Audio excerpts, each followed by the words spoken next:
하나님의 평안으로 오늘 하루도 평안하시기를 바라겠습니다.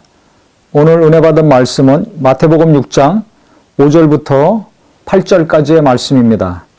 또 너희는 기도할 때 외식하는 자와 같이 하지 말라.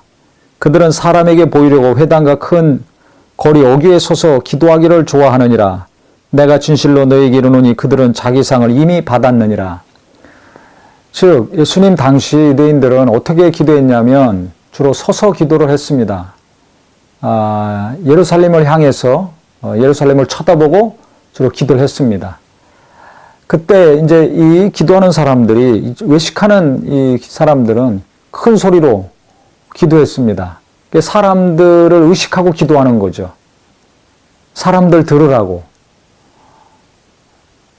그러니까 하나님을 의식하고 하나님께 기도를 해야 되는데, 이 사람을 의식하고 사람을 들으라고 기도를 하니까 이 기도가 어떻게 되겠습니까? 하나님께 상달되겠습니까?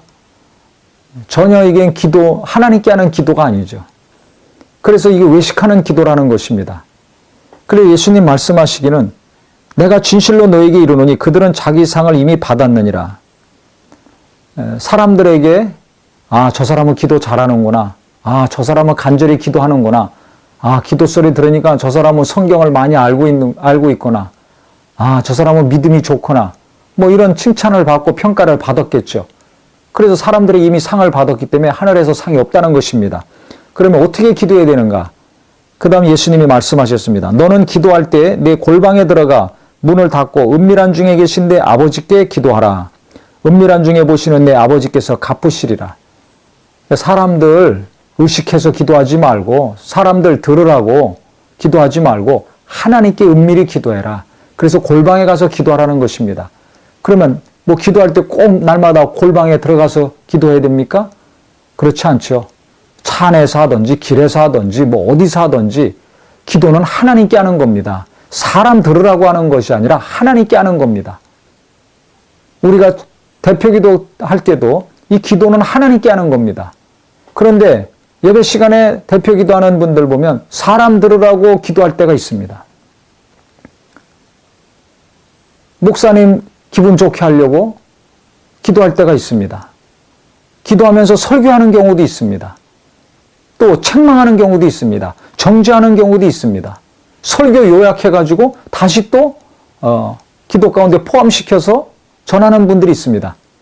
이런 거 하지 말라는 것입니다. 기도는 하나님께 하는 것입니다. 성령으로 하나님께 하는 것입니다. 대표기도 하는 것도 교인들을 대표로 해서 하나님께 하는 것입니다.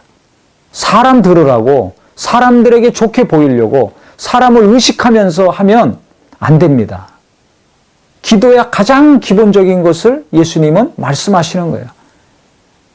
그래서 우리가 개인적으로 기도할 때 사람들이 많은 곳에서 하던 혼자서 기도하던 때와 장소에 관계없이 하나님을 의식해서 하나님께 하는 기도가 된다면 하나님이 기뻐 받으실 것입니다. 그런데 언제 어디서 어떻게 기도를 하든지 간에 사람들 의식하면서 기도하면 기도 상달도 안 되고 상달이 안 되니까 응답도 없겠죠. 혼자 기도한다 할지라도 예배 시간이나 기도실이나 뭐 교인들이 있는 장소에서 기도한다 할지라도 옆 사람 의식하면서 내가 믿음 좋은 사람이야. 나는 성경을 많이 알고 있는 사람이야. 다른 사람에게 내가 더욱더 뜨거운 마음이 있고 간절함이 있다는 것을 내가 알려주고자 하는 마음으로 기도한다면 아무리 오랜 시간 잘한다 할지라도 하나님이 기뻐하지 않는 것입니다. 그러니까 대표기도를 하든지 개인적으로 성도들과 같이 기도하든지 언제 어디서 어떤 모습으로 기도하든지 간에 항상 하나님만 생각하고 하나님만 의식하고 기도하는 저와 우리 모두가 되기를 예수 이름으로 축원합니다. 그래서 반드시 내가 어떤 기도를 하든지 어디서 기도를 하든지 누구와 함께 기도를 하든지 하나님이 기뻐 들으시는 기도, 하나님이 때가 참에 응답해 주시는 귀한 기도가 되기를 바랍니다.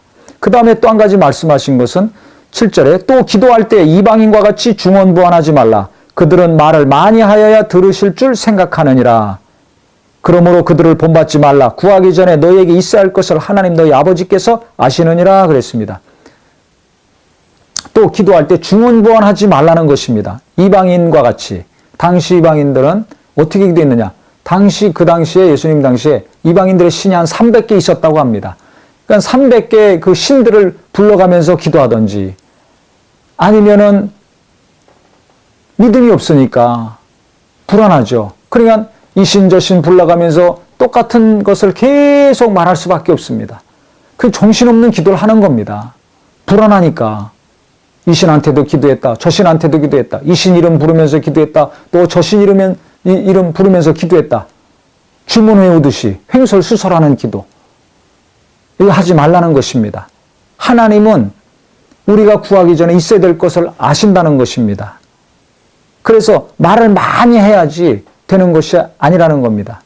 그런데 우리가 또 오해하기 쉬운 것이 있습니다.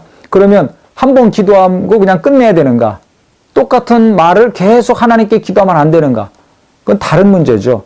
지금 이곳에서는 횡설수설, 중심이 없이, 믿음이 없이 이신 저신 이름 부르면서 이신 저신에게 계속 똑같이 구하는 것을 의미하는 겁니다. 그런데 우리가 하나님께 기도할 때 주여 나를 도와주시옵소서. 어떤 문제를 도와주어 간절함이 있으면 그 내 기도 내용을 계속 여러 번 간구할 수도 있습니다. 그건 진실한 기도입니다. 주여 남편을 구원해 주소서, 자식을 구원해 주소서, 목사님을 도와주소서, 성령이 감동하사 더 큰 은혜를 받게 하소서, 내게 평안을 주시고 이 문제를 해결하소서. 간절함이 있으면 그 문제를 놓고서 계속 10번이건 20번이건 100번이건 계속 구할 수밖에 없습니다. 그것은 참된 기도입니다.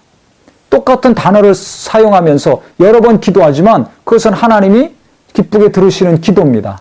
그러니까 중요한 것은 하나님을 의식하면서 하나님께 기도하는 기도가 중요하다는 것입니다. 그래서 우리 모두는 정말 믿음을 가지고 오직 하나님 생각하면서 하나님께 간절한 마음으로 기도하심으로 하나님이 기쁘게 들으시고 응답이 쏟아지는 거룩한 역사, 기쁨의 역사가 있기를 예수 이름으로 축원하겠습니다.